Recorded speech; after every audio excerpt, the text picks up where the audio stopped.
Hola, queridos amigos de Contexto.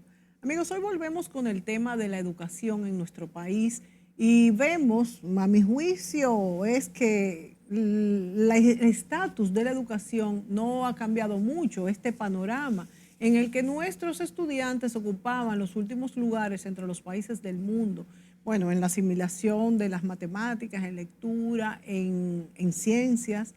Bueno, respecto al Pacto por la Reforma Educativa que fue firmado en el 2013 con unas metas que debían cumplirse hasta el 2030, yo considero que hay poco adelanto. Entre la pandemia, el cambio de gobierno, el comienzo de la recuperación a la normalidad, yo pienso que se ha ido el tiempo y no hemos visto aún una evaluación a fondo sobre las debilidades del sistema con posibles soluciones.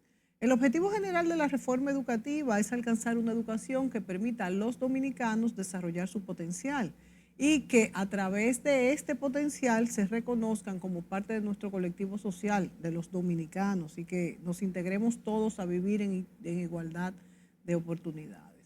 Hoy nos acompaña el licenciado Darwin Caraballo, director ejecutivo de Educa. Darwin es politólogo y experto en temas de educación y desarrollo. Educa ha mantenido su preocupación sobre los bajos niveles educativos en el país y el resultado de la aplicación del 4% del presupuesto, que hasta ahora solo se ha reflejado en otras cosas que no son los niveles de aprendizaje, que estos siguen siendo muy bajos. Educa, he leído que ha insistido en la búsqueda de alternativas a los procesos actuales como forma de revertir esta situación. Claro que reconoce pues lo que son los logros expuestos con el 4%, porque indudablemente se ha adelantado en materia de infraestructura, por ejemplo, de incorporación de tecnología, de jornada escolar extendida, alimentación escolar. Yo diría que en parte, en cuestión de la formación docente, solo en parte, pienso que falta bastante en esta parte. Y también en las mejoras de las condiciones laborales de los educadores dominicanos. Pero no, como dije, en el resultado del aprendizaje de nuestros muchachos, que al final es lo que más nos interesa. Bueno, pero para conocer la posición de Educa y sobre cuáles son esas alternativas detectadas por ellos para el momento actual, hemos para eso invitado a Darwin Caraballo, director ejecutivo de Educa. Darwin, bienvenido. Gracias, Mónica, a ti y a todos los televidentes. Muy bueno tenerte aquí y yo quisiera que tú me hicieras, Darwin, tú que has estado tan de cerca en todo este proceso, que me hicieras un resumen de los pasos que se han tomado en pro de la reforma educativa y cuáles son esos progresos y las expectativas. Tú has estado muy, como te digo, muy al frente de esto, aunque a veces has viajado y demás, has estado todo el tiempo en comunicación. Se supone que el Consejo Económico y Social, el CES, está trabajando con las mesas, ¿verdad? Con las mesas temáticas para el diálogo planteado por el gobierno. ¿Qué es lo que se está planteando? ¿Cuáles son estas mesas? ¿Quiénes están en este momento participando? Y vamos a decir, ¿cuáles son las posiciones predominantes en este asunto? Bueno, primero compartir todo el diagnóstico que hiciste de manera inteligente durante esa suerte de editorial, porque todo el esfuerzo que la sociedad dominicana ha venido haciendo en materia de financiar a la educación se ha traducido, sí, en mejoras estructurales. Y tú hiciste un repaso muy riguroso de todos estos elementos donde hay un avance claramente. Donde no vemos un avance es en los aprendizajes de los estudiantes. Y siempre lo que decimos en Educa es, solo hace sentido invertir dinero en educación si lo que genera es mejores resultados. Si no, la reforma educativa no es para mejorar la condición de los salarios de los profesores o las escuelas o los currículos. Todo eso sí es importante porque hay un fin ulterior que es mejores aprendizajes en los estudiantes. Y todavía eso no se visualiza. A pesar de que se mide constantemente a nivel nacional, regional y global. Esto es contundente y desgraciadamente sigue siendo así. Ahora, esto era una tendencia que venía desde el 2013 cuando se aprobó el presupuesto y desde el 1 de abril del 2014, cuando se firmó el Pacto para la Reforma Educativa. Ahora, viene una pandemia en el 2020 que además agudiza los problemas en marzo, y en agosto asume un nuevo gobierno. Exacto. Un nuevo gobierno, nuevas autoridades, que también suele generar esos cambios. Entonces, se pueden imaginar los televidentes que se duplican los problemas en función de cada uno de estos acontecimientos.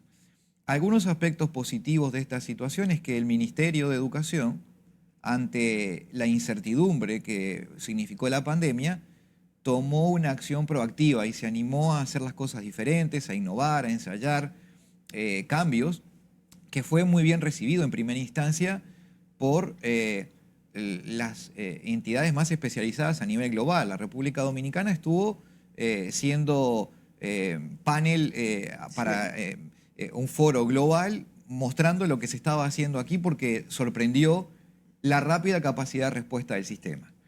Entonces ahí fue la época de la formación docente a través de la televisión y la radio, el comienzo de este proceso de educación remota, no virtual, sino remota, es decir, a distancia, que funcionó muy bien en el primer periodo. Pero se siguieron acumulando evidencias donde, entre otras cosas, llegaba la vacuna, donde se demostraba que los niños no eran un segmento de la población de máximo riesgo, y donde teníamos que sopesar las consecuencias de no asistir a clase, sobre todo de aquellos que menos condiciones tienen, de los más vulnerables. Y allí fue donde nosotros tuvimos una campaña muy activa por el retorno a la presencialidad. En nuestro juicio allí se demoró más eso de la cuenta, y eso genera también un problema. Pero en reglas generales la situación era estable, con tendencia a la baja, producto de todas estas situaciones.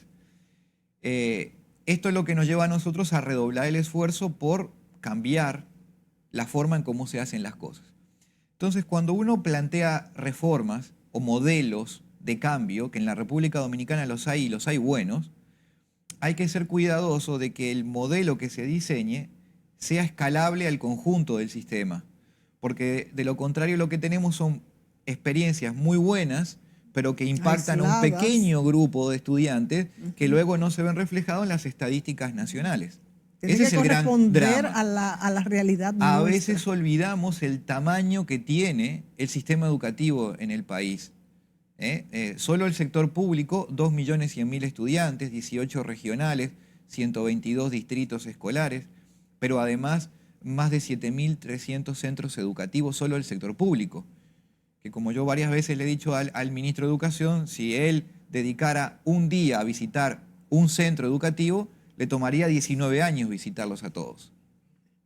Es decir, la magnitud es inmensa, y cuando uno desarrolla experiencias, a veces pueden ser incluso para unos cientos de miles, pero no logran impactar el resultado del sistema. Entonces, ¿qué hemos ideado en Educa? Y ahí hemos llevado esa propuesta, y el presidente de la República y el Ministerio de Educación y el Gabinete Educativo ahora lo ha adoptado como propio. Es un proyecto experimental de excelencia educativa, que estamos trabajando en la conformación este año de un primer prototipo, es decir, de cómo entender aquellos aspectos que podemos modificar en el día a día de la escuela, pero que luego, por sus características, sea escalable al conjunto. Es decir, tenemos que construir un modelo con los mismos profesores, con los mismos currículos, con el mismo tipo de escuela, con la misma carga horaria, con los mismos materiales, pero que funcione. Sí. Esa es la idea. Sí. Y estamos armando esto en 56 centros educativos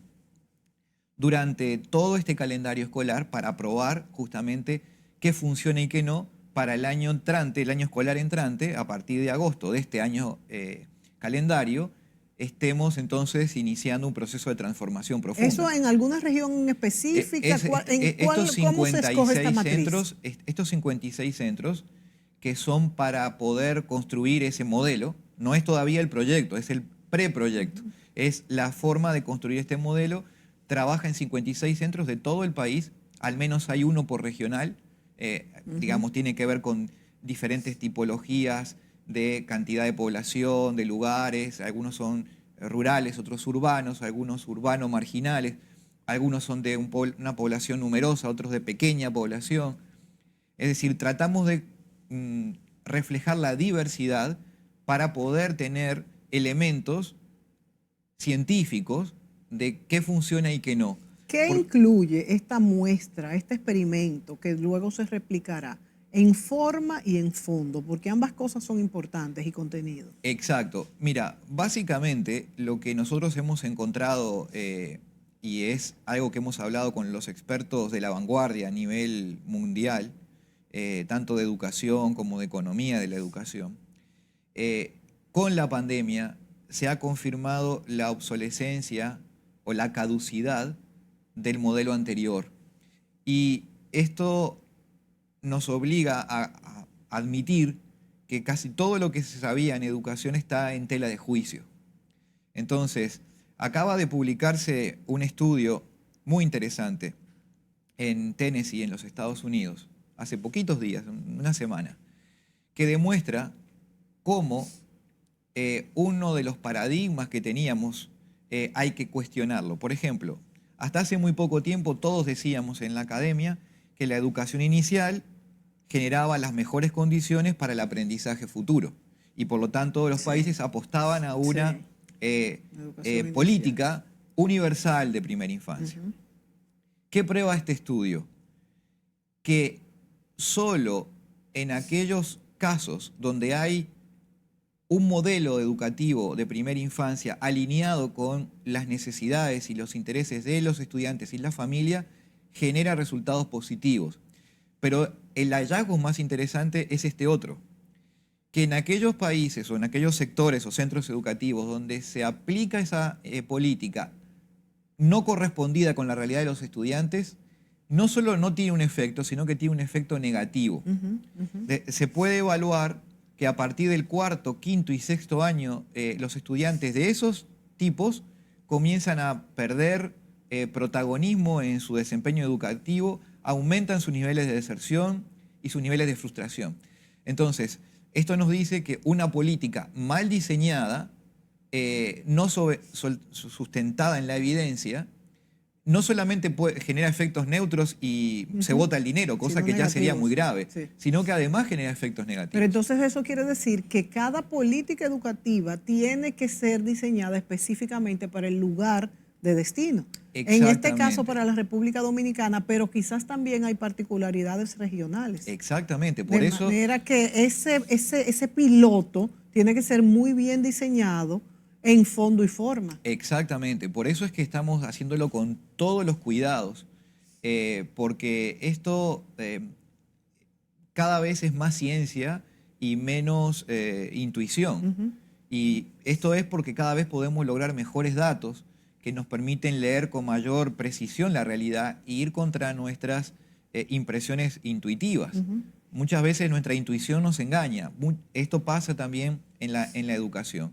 Entonces tenemos que combinar decisiones y orientaciones de reforma con base en evidencia, pero a su vez que lo que diseñemos sea económicamente viable para extrapolar al conjunto del sistema. Eso te iba a Porque decir. si hacemos algo muy bueno, pero solo podemos hacerlo en 10, 15 centros, en 100 centros, nunca vamos a cambiar el sistema. Eso es lo que estamos trabajando ahora de manera muy intensa con el Ministerio de Educación y con la Presidencia de la República. Dos cosas, Darwin. Primero, estoy muy de acuerdo en que políticas, quizás que por poner un ejemplo, que se le exige algo que el niño no puede dar, lo que puede es provocar deserción escolar posteriormente. Y segundo, que como tú muy bien señalas, este programa piloto debe ser diseñado para que funcione, se extrapole a todas las escuelas del país. Sin embargo, tú también señalas de que tiene que tener características que respondan a nuestra realidad social y económica. Entonces, se está diseñando una escuela modelo para cada uno de los niveles. Y te pregunto de nuevo, que funcione en todo el país sin considerar particularidades regionales que quizás no son importantes en este momento del piloto. No, justamente la característica de esta propuesta que estamos haciendo es un modelo que tiene una estructura o un esquema similar, pero que cada comunidad lo puede adaptar a su realidad, donde nuevamente el director de la escuela y el maestro de aula tienen un grado alto de autonomía. Okay. La idea nuestra es devolverle al maestro y al director con una orientación profesional los grados de libertad para que puedan aplicar Eso es bien importante. los procesos orientados a los objetivos de aprendizaje buscados. Gran parte del problema que hoy se tiene es que todo está desalineado en el sistema educativo dominicano. Todo está desalineado. Imagínense que es como si nosotros tuviéramos los ingredientes para una comida, pero en realidad de utilizarlos en la secuencia y en la cantidad adecuada, lo ponemos todo junto en un mismo lugar. Exacto. No nos va a salir el pastel. ¿Sí? Totalmente. Nos va a quedar algo, digamos, un híbrido. No va a saber bien, no va a tener la misma contextura, no se va a ver de la misma forma. Entonces, los ingredientes están, pero hay que ponerlos a trabajar en la cantidad y en la secuencia adecuada. Y eso lo puede tomar la decisión el director y el profesor, pero ahora viene una parte muy importante y es que para eso estos directivos y profesores necesitan tener la capacitación suficiente. Sí, y lo más curioso es que muchos de ellos la tienen, pero hoy están amarrados a rígidos esquemas curriculares que vienen del distrito y de la regional y de la sede, que le impregnan al sistema una rigidez que no siempre se corresponde con la amplia diversidad. Es decir, el modelo anterior buscaba un estándar, buscaba, como el modelo francés, que el orgullo del ministro de Francia en los años 90, cuando yo hablé con él, recuerdo perfectamente, me decía, miraba su reloj y decía, yo sé que a esta hora en todas las escuelas de Francia se está dando el módulo ecuaciones en el 4º grado de matemáticas. Y ese es mi orgullo. Bueno, eso era para un tipo de población, para un tiempo y para una verdad. Hoy la educación cambió, el mundo cambió, el mundo es diverso, es personalizado, es particular. Y si bien es cierto que hay que mantener ciertos factores similares, mínimos, para darle coherencia a lo que se pretende realizar, los formatos, los modelos y las estrategias son múltiples. Y lo que funciona en Piantini tal vez no funciona en Elías Piña. Claro. ¿Sí? Entonces, si nosotros queremos utilizar el mismo modelo para los dos lugares, probablemente hay uno de los dos que no le va a servir, castigándolo o a otro llevándolo a un nivel donde no puede llegar. Sí. Entonces, esto es muy importante entender porque al final del día lo que se trata es, y el proyecto se enfoca en esta fase en 2 áreas, en lectura y matemática, en que los estudiantes aprendan a leer, y, es decir, puedan leer con fluidez y comprender lo que leen, eso es aprender a leer, y que puedan resolver problemas de la vida cotidiana haciendo uso de la herramienta de la matemática. Eso que parece elemental y es el propósito de la escuela, no está alineado con lo que ocurre día a día. Una de las cosas interesantes de este proyecto es que a nosotros, como hoy estamos teniendo un foco de estudio permanente día a día de lo que pasa en esas escuelas, vemos cómo lo que ocurre en cada jornada no tiene que ver con el objetivo que se busca. Entonces, parte de eso es alinear ese trayecto. Es como, imagínense que nosotros tenemos que tomar la decisión de ir de un punto A al B, pero eso nos toma varios días y en el día 2 nos olvidamos hacia dónde vamos, caminamos en otra dirección. Claro. Entonces, eso es lo importante de tener siempre una planeación cercana. Por eso nos estamos valiendo de una estrategia viable para el país con recursos que el sistema tiene y no utilizaba. Por ejemplo, aquí hemos recuperado personal altamente calificado que en otro momento ocupó cargos de directores regionales y distritales, que estaban con funciones marginales en el ministerio, hoy cumpliendo una función central en el aprendizaje de los estudiantes. Porque lo interesante de este proyecto, Mónica y televidentes, es que no le ha costado un peso al país.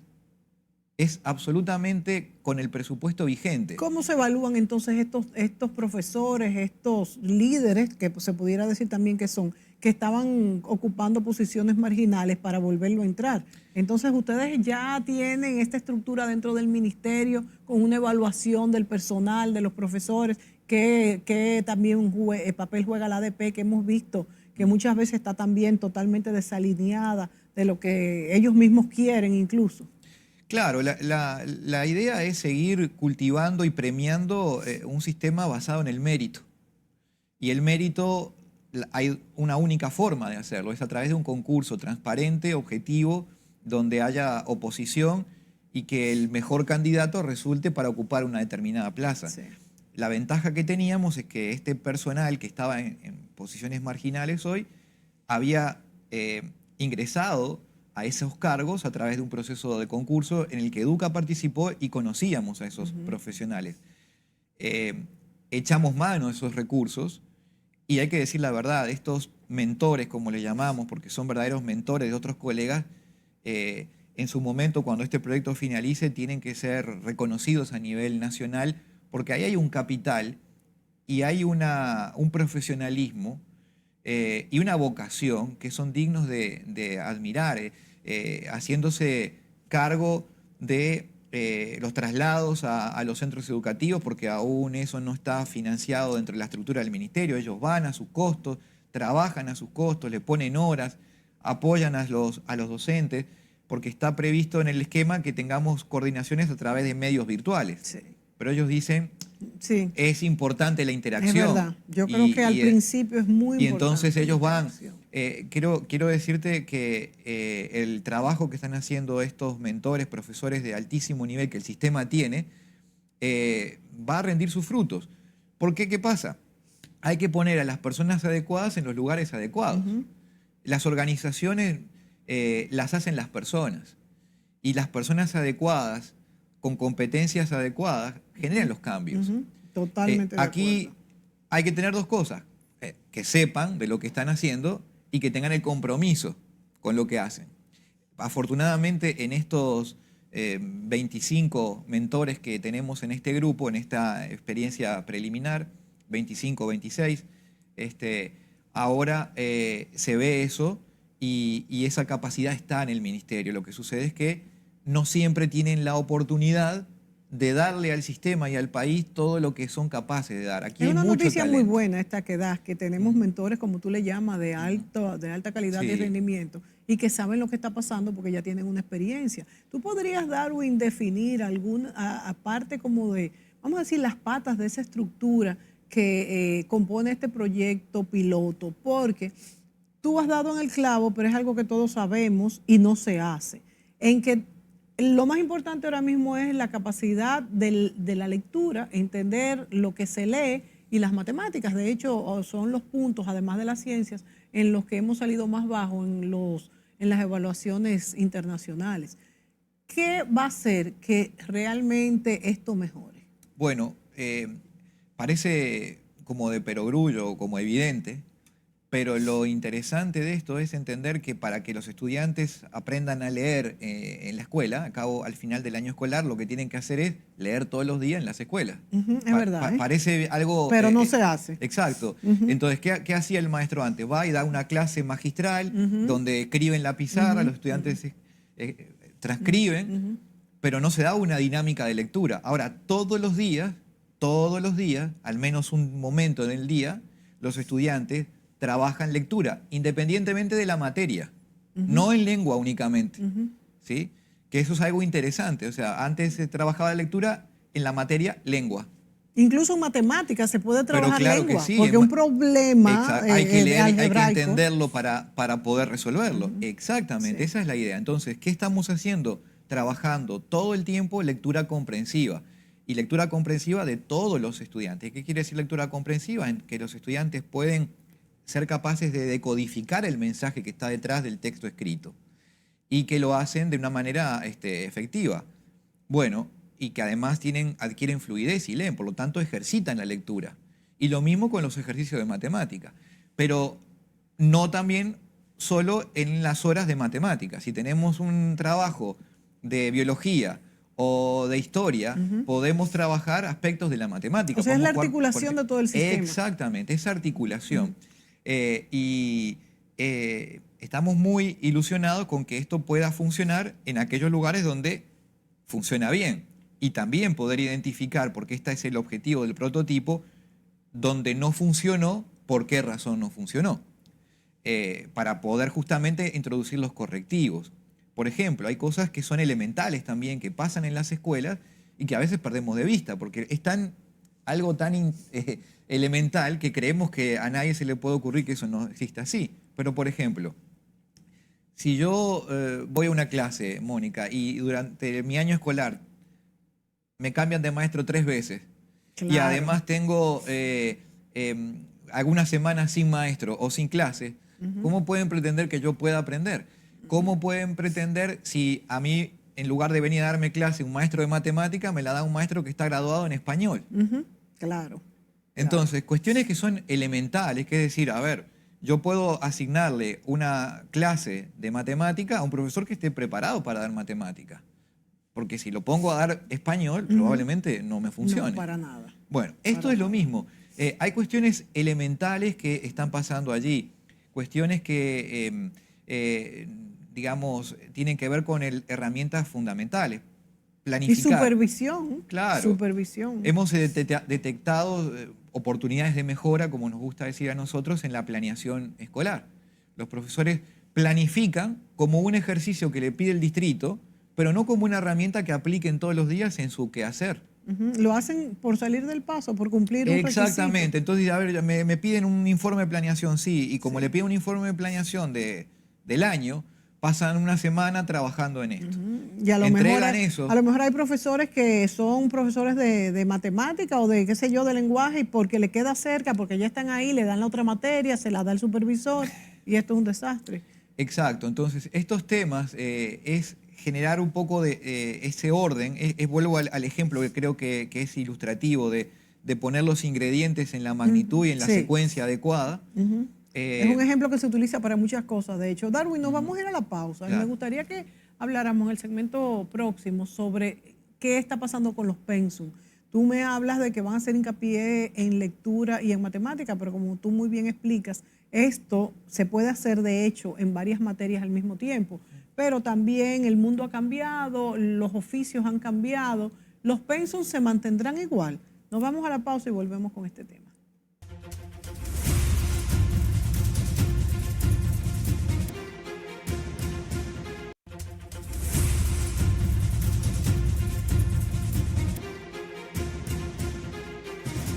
Darwin Caraballo, director ejecutivo de Educa, nos acompaña en este programa de hoy y hablábamos en la pausa sobre este Congreso de Educación Aprendo, que es celebrado por Educa, y me comentaba Darwin de que estos detalles se terminaron de afinar en este recién pasado Congreso. Darwin. Sí, así es.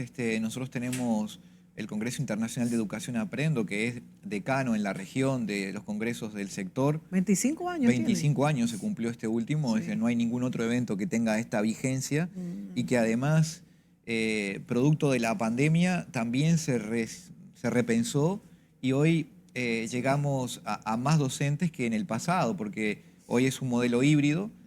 Tuvimos 6.000 docentes matriculados en el Congreso, más de 6.000. ¿Cuántos países? No, básicamente es más del 98% es de República Dominicana. Mejor, excelente. Pero hay, digamos, el concepto de internacional es por los panelistas y porque sí cada vez también participan más de otras regiones, ¿no? Tuvimos, yo creo que fueron unos 130 participantes de otros países de América Latina. ¿Y estas fueron las conclusiones de este Congreso?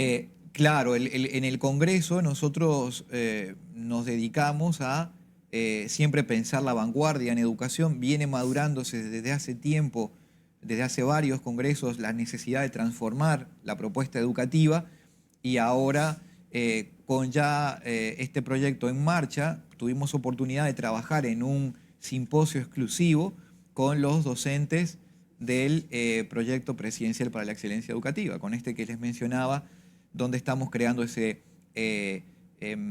prototipo, y la planeación de las primeras 3 semanas de trabajo de este nuevo cuatrimestre se trabajó en el Congreso Aprendo. O sea que esto ya se está llevando a cabo. Sí, ya se está llevando a cabo. Entonces, se termina en agosto para comenzar a replicarlo. En agosto lo que terminamos es la primera experiencia con estos 56 centros para evaluar si el prototipo funcionó, qué cosas debemos corregir qué cosas debemos potenciar. ¿Cuándo inició, Darwin? Bueno, inició en el mes de octubre. O sea que ya va a tener Sí, bastante. tiene todo lo que Como quien fue, dice el año digamos, escolar. todos los meses del año anterior, del Ujú. año calendario anterior, fueron ocupados en preparar y en entrenar a los profesores de estas 56 escuelas, profesores, directores, equipos técnicos. Y a partir ya del regreso a clases, que este año se vio un tanto otra vez Sí. afectado por este conflicto con la ADP, que perdimos ahí 2 semanas, pero ya hoy todos los 56 centros están trabajando bajo estas nuevas orientaciones. Antes de Y, pasar al currículum, ujú. ¿cuál es la posición de la ADP actualmente? Porque a veces hay controversia. Bueno, mira, nosotros siempre entendemos que el rol de los sindicatos es muy importante en cualquier sector y en educación en particular, y a la ADP le reconocemos, digamos, su rol de reivindicar las condiciones de la dignificación de la función docente. Lo dramático de esto es que generalmente siempre se recurre a herramientas de lucha tradicionales que terminan afectando el derecho de los niños a recibir educación. Ahí es donde está siempre nuestro conflicto, nuestro disentir con la Asociación Dominicana A de tu juicio, Profesores. ¿cómo deberían de hacerlo?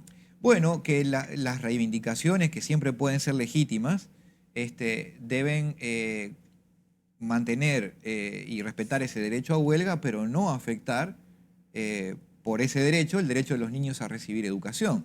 Incluso si tuviéramos que elegir, ya la jurisprudencia dominicana se pronunció y dijo que el derecho a recibir educación está por encima del derecho a protestar o a la huelga de los profesores, porque obviamente entiende que puede haber otros mecanismos. Uno puede ser creativo y pensar en muchas otras alternativas en lugar de recurrir siempre al paro, que termina afectando además a los que menos tienen. Habrá que Porque, decírselo también a la Asociación Dominicana de Médicos y bueno, Enfermeras. claro, exactamente, eso generalmente es válido para todos. O sea, Sí, pero en bueno, la esto educación no. y la salud es lo más dramático. Claro, pero imagínate que esta definición de huelga o paro hacía sentido cuando esto comenzó en las viejas fábricas, en donde lo que se hacía es se apagaban las máquinas y por eso Sí, se declaraba la huelga o el claro, paro. claro. Se hablaba de paro porque se paraban las máquinas. Pero aquí no podemos parar nada y lo que sí paramos es el aprendizaje de los estudiantes, Que lo lo cual, pagamos todos. exacto, y lo pagan los que menos tienen. Entonces, esos esquemas deben reinventarse y debe seguir, digamos, los reclamos legítimos tienen que seguir siendo parte de la lógica democrática, pero no puede afectar derechos, además de un grupo de población que, para empezar, no decide, porque los niños no votan, y por eso generalmente Claro. esos son menos escuchados. Sí. Nos toca a los adultos y a las organizaciones que estamos de este lado defender esos derechos. Y yo estoy convencido de que una ADP madura, acorde además al nivel de profesionalismo que hoy representa, porque las condiciones, como tú bien lo mencionabas al inicio, salariales y laborales, Sí, han han mejorado. mejorado dramáticamente. Dramáticamente. Dramáticamente. Sí. De ser la Se ha cenicienta. reivindicado la profesión Claro, de maestro, de como me ser gusta de ser llamarlo. la cenicienta de las profesiones, del amplio abanico de posibilidades en el país, hoy pasa a ser de las mejores remuneradas en el primer salario, Sí, cuando se trabaja 8 horas. sí. Y una muestra es los concursos. En este último concurso, para 19.000 vacantes, se terminaron presentando 75.000 candidatos. Wow. ¿Y Es- cómo va eso de los concursos que los resultados primeros fueron tan malos? Bueno, al principio hubo problemas logísticos y en los procesos. Claramente, digamos, quedaron en evidencia una serie de falencias en la planeación, unas curvas de aprendizaje también de los grupos y de los técnicos que hoy estaban al frente de estas responsabilidades, que es un volumen inmenso. Imagínense, 75.000 personas inscribiéndose en un proceso, es un volumen Sí, enorme. tremendo, Difícil de manejar. difícil de manejar. Entonces, esto creo que lo positivo es que las autoridades, encabezadas por el propio presidente, reconocieron el problema, mandaron a hacer un alto en el camino, eh, volvieron a planificar, y, llamaron a algunas instituciones a apoyar y a prestar, digamos, asistencia. y de esta manera se logró reencauzar el proceso y a partir de ahí funcionó relativamente bien. Hemos visto, nosotros hemos estado en esa veeduría, hemos ido a hacer incluso veedurías aleatorias. Esto es importante entenderlo, Mónica. No hacemos auditoría, eso son veedurías. Este proceso es competencia del Ministerio de Educación por ley, incluso del ADP. Instituciones como las nuestras no tienen un espacio institucional. Es importante aclararlo. Eso es muy importante porque hay que ver que hay buena voluntad política de dejarnos participar como veedores. Pero el veedor no es auditor, no tiene la posibilidad de incidir, no puede reclamar cambios, no puede solicitar o emplazar a que te entreguen información. Tú eres veedor. En esa veeduría que hicimos nosotros, donde fuimos y lo que vimos, no hubo inconvenientes. Y entiendo de que hoy tampoco está en la prensa el reclamo de que hay problemas. Como siempre, va a haber gente más contenta y otra gente menos contenta con el resultado, puesto que hay más candidatos que vacantes. Y cuando uno pierde un concurso, nunca queda feliz. Uno siempre encuentra una razón, un justificativo. Pero entiendo de que hoy por hoy se han cumplido los procesos y estamos en los estándares que teníamos en el pasado, donde también se habían hecho procesos de concurso rigurosos, profesionales, sobre todo en el último tiempo, ¿no? ¿Qué se está haciendo, Darwin, para la preparación de los profesores, tanto los que quedaron bajo el nivel necesario para ejercer su cargo como para nuevos profesores? Bueno, primero todos aquellos que terminen siendo elegidos para ocupar esas 19.000 vacantes entran en un proceso de lo que se llama la carrera docente, donde hay un primer año de inducción, pero es un primer año de prueba que no necesariamente le asegura una fijación en el cargo. El cargo es de él, pero hay una prueba. Nosotros creemos, y estamos trabajando en esa dirección, que es necesario revisar el esquema de incentivos que se tiene. Porque hoy, bajo el nombre de incentivos, hay otra cosa. Hoy tú tienes unos incentivos por mejor formación, por años de antigüedad y por una evaluación de desempeño. Pero ¿qué ocurre? Después de todo eso se traduce en un aumento salarial rígido. Entonces yo me puedo esforzar el año 1 para tener un gran puntaje, me evalúan, ya tengo ese incremento salarial y ya después me duermo en mis laureles porque todos los años ya completo eso. Lo que hay que pasar es una lógica de incentivo de verdad, es decir, que cada año tú te juegues esa proporción extra en tu salario. Claro que sí. Entonces, muy importante. Eso es muy importante y también para alinear los intereses de los propios estudiantes.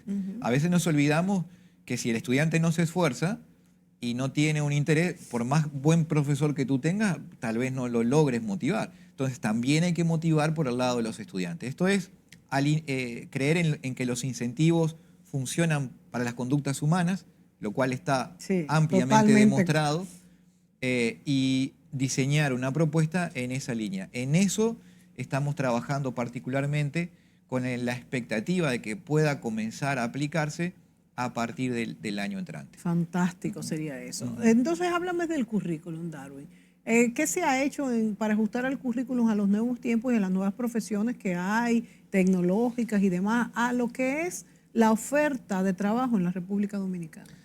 No, eso es fundamental lo que planteas, porque si creemos que podemos educar para una demanda de trabajo concreta, estamos muy equivocados, porque nadie puede prever las características del mercado de trabajo de los próximos tiempos. Hay algunos autores con los que yo me afilio que creemos que vamos a un mundo donde va a acabar el empleo, donde va a haber sí mercado de trabajo, pero el empleo como lo conocimos no va a seguir existiendo. Pero eso además tomaría su tiempo. Sí, pero nosotros tenemos que educar, la educación que hoy, el niño que hoy ingresa en 20 años. Exacto, al kinder, con 5 añitos, en 20 años terminará ingresando al mercado de trabajo. Por supuesto. Entonces, estamos hablando que allá por el 2040, 2042 estará ingresando al mercado de trabajo. Eso queda muy lejos y las transformaciones son imposibles de predefinir. ¿Qué hay que hacer entonces? Generarle capacidades y competencias a los estudiantes. ¿Qué es esto? Dominar las habilidades comunicativas. en su lengua materna, en la lengua franca que hoy es el inglés, que es fundamental, y en la nueva lengua que todos tenemos que aprender, que es interactuar con la máquina, es el código, la programación. Resolver problemas es otra de las competencias que todos los días necesitamos. Las empresas contratan a personas para resolver un problema. O a veces, como dice Peter Esa Drucker, casi debería ser una materia. claro, Resolución de problemas. a veces también las empresas necesitan que se generen nuevos problemas para poder abrir un nuevo mercado, ¿verdad? Bueno, eso es otra de las competencias.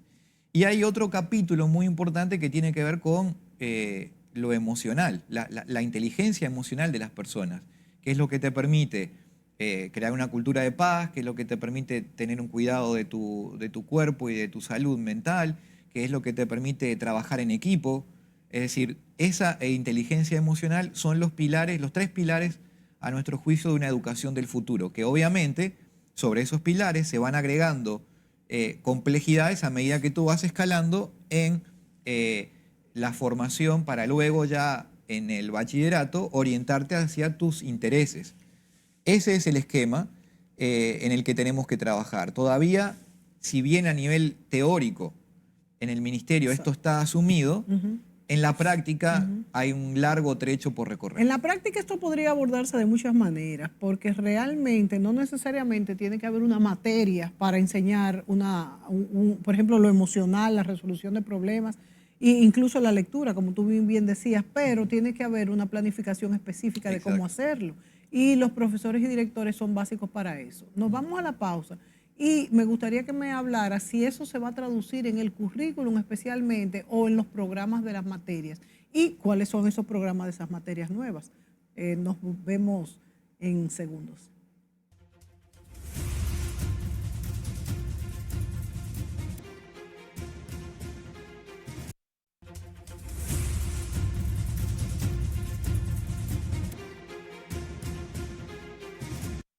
Conversamos en este programa con el licenciado Darwin Caraballo, director ejecutivo de Educa, sobre la educación en nuestro país, preocupados por los lugares que hemos ocupado en las evaluaciones internacionales, donde nuestros estudiantes han salido en los últimos lugares en aprovechamiento de matemáticas, ciencias y lectura y comprensión de lectura. Si bien es cierto que la República Dominicana ocupa uno de los lugares en la región más donde crece más la economía y donde hay un clima de paz dentro de toda América Latina, sí tenemos que resolver para nuestra productividad lo que es el problema educativo. Por eso los empresarios, los funcionarios, el presidente de la República, los ministros y todo el mundo en general, los mismos maestros, estamos todos muy preocupados por cómo resolver el aprovechamiento básico del estudiante en el aula.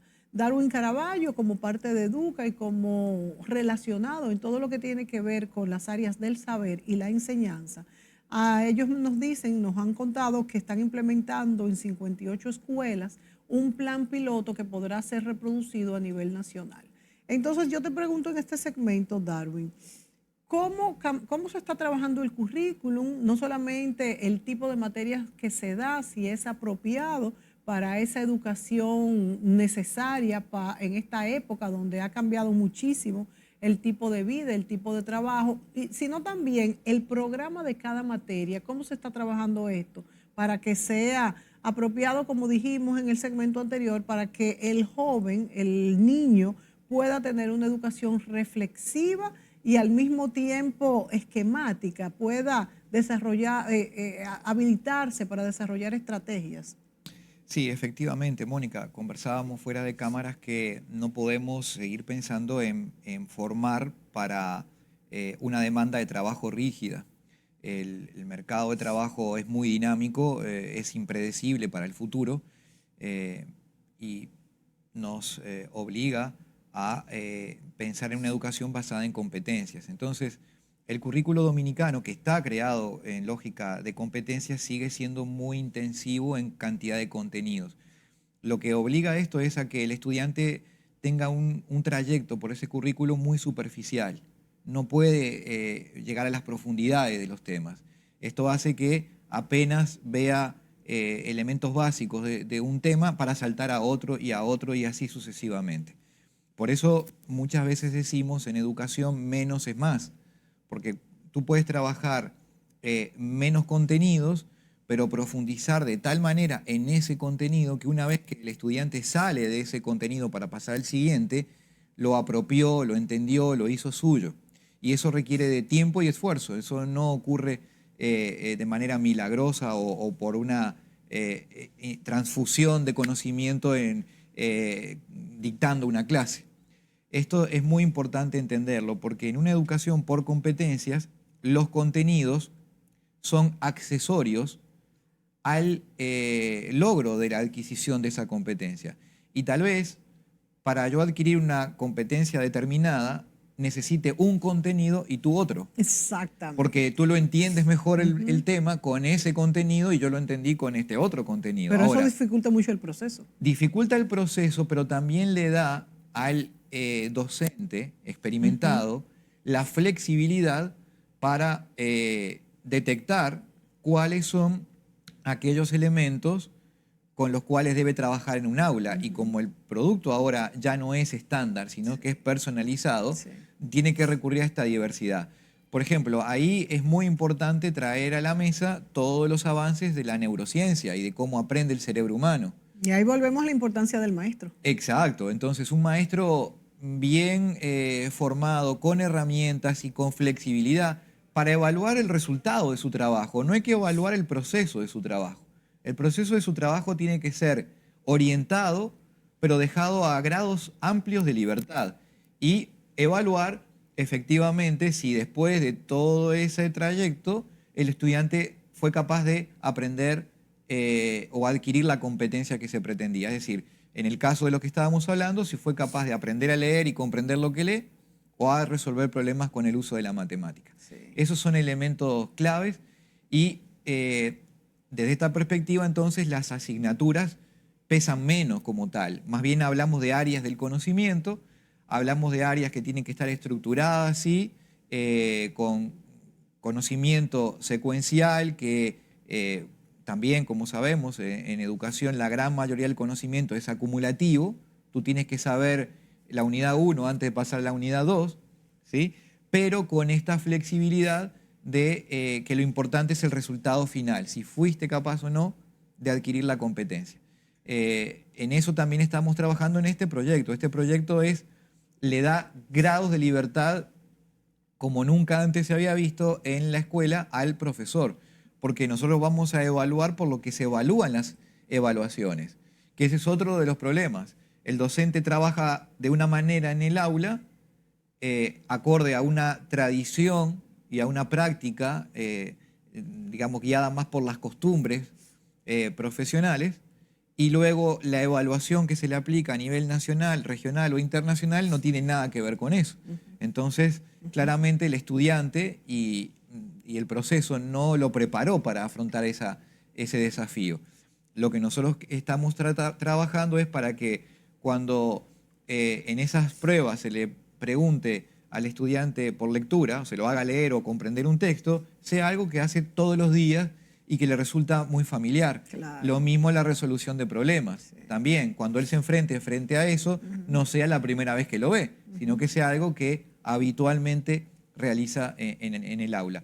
Es un proyecto simple, pero tal vez en la simpleza radica la belleza de la propuesta, porque si efectivamente logramos demostrar, y si los datos nos demuestran a nosotros mismos que este proyecto funciona, habremos encontrado una estrategia que podemos extender al resto de los centros educativos de manera natural y lo mejor de todo, como decía en el bloque anterior, sin costos.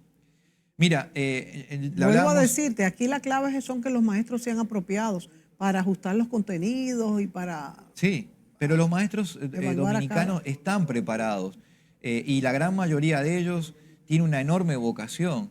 El gran problema es que muchas veces están limitados por lo rígido de la propuesta institucional que se traduce en el currículo y en los modelos administrativos que rigen un centro. Qué bueno escuchar eso de parte tuya, que eres un observador de todo este proceso, Darwin, porque es un punto que me preocupa.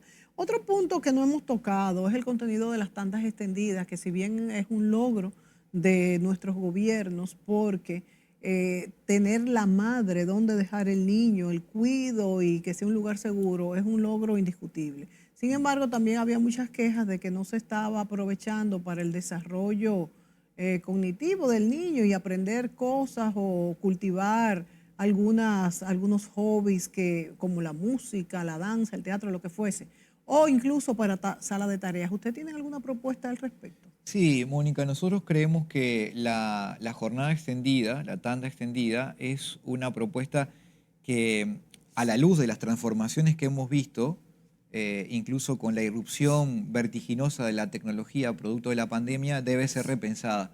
Porque lo que caímos en cuenta es que hoy ya no es necesario estar todo el tiempo En la escuela. en la escuela para aprender.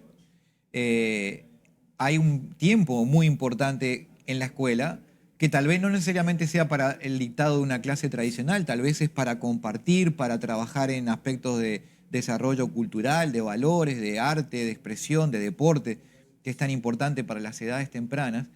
Pero obviamente hay que pensar y diseñar una jornada así de 8 horas de educación, pero donde el modelo híbrido sea parte de lo que se Sí, introduzca. sí. Esto porque además trae implicancias presupuestales Eso grandes. sí, Porque tú indudablemente. ya, si tienes una escuela que optimizas el uso de los Sí, espacios, sí, tú puedes atender a mucho más cantidad de niños con una única sí, escuela. escuela. Y por lo tanto Sí, reduces ese esfuerzo sí. De construir más de aulas. construir más aulas. Sí, indudablemente. También, si la escuela pasa a ser un lugar de encuentro y no necesariamente de ir a recibir una clase estático y rígido y pasivo, probablemente el formato y el prototipo arquitectónico sea muy distinto. Sí. Ya no tenemos que tener aulas tan aburridas, con bancos alineados, con pocos espacios exteriores, sino que más bien Pero eso se debiera está ser... estudiando dentro de este plan. Bueno, eso todavía es incipiente. Sí. Eso es Eso es una incipiente. etapa posterior. Recordemos que el país ha afrontado una emergencia brutal y que, digamos, estas son propuestas ya más de fondo para, ahora que parece superarse la pandemia, poder relanzar las propuestas de Se transformación. nos acabó el tiempo, Darwin. Todavía nos quedan muchas cosas por hablar, además del resultado de esto. Yo creo que ya te vamos a tener cuando tengamos más cerca la evaluación de este proyecto. Hacia el mes de agosto, Dios Hacia el mediante. mes de agosto. También tenemos que hablar cuestiones como cuál es el papel de los padres, principalmente en la educación temprana, cuál es el papel de la tecnología desde la casa. Tú bien comenzaste a hablar de esto en sustitución de lo que sería una tanda extendida. Y nosotros estar muy vigilantes con nuestras escuelas, con nuestros niños, con nuestros más pequeños, a ver cómo podemos alcanzar algo que nos haría despegar como país, y es la educación, la calidad educativa en los egresados de los colegios y los institutos técnicos y nuestras universidades. Darwin, nos ha dado muchas buenas noticias. Bueno, Vamos a ver cómo evaluar este plan, proyecto que tiene el país en cuanto a estos 58 centros educativos. Hasta la próxima, Darwin. Hasta luego, amigos. Será hasta mañana.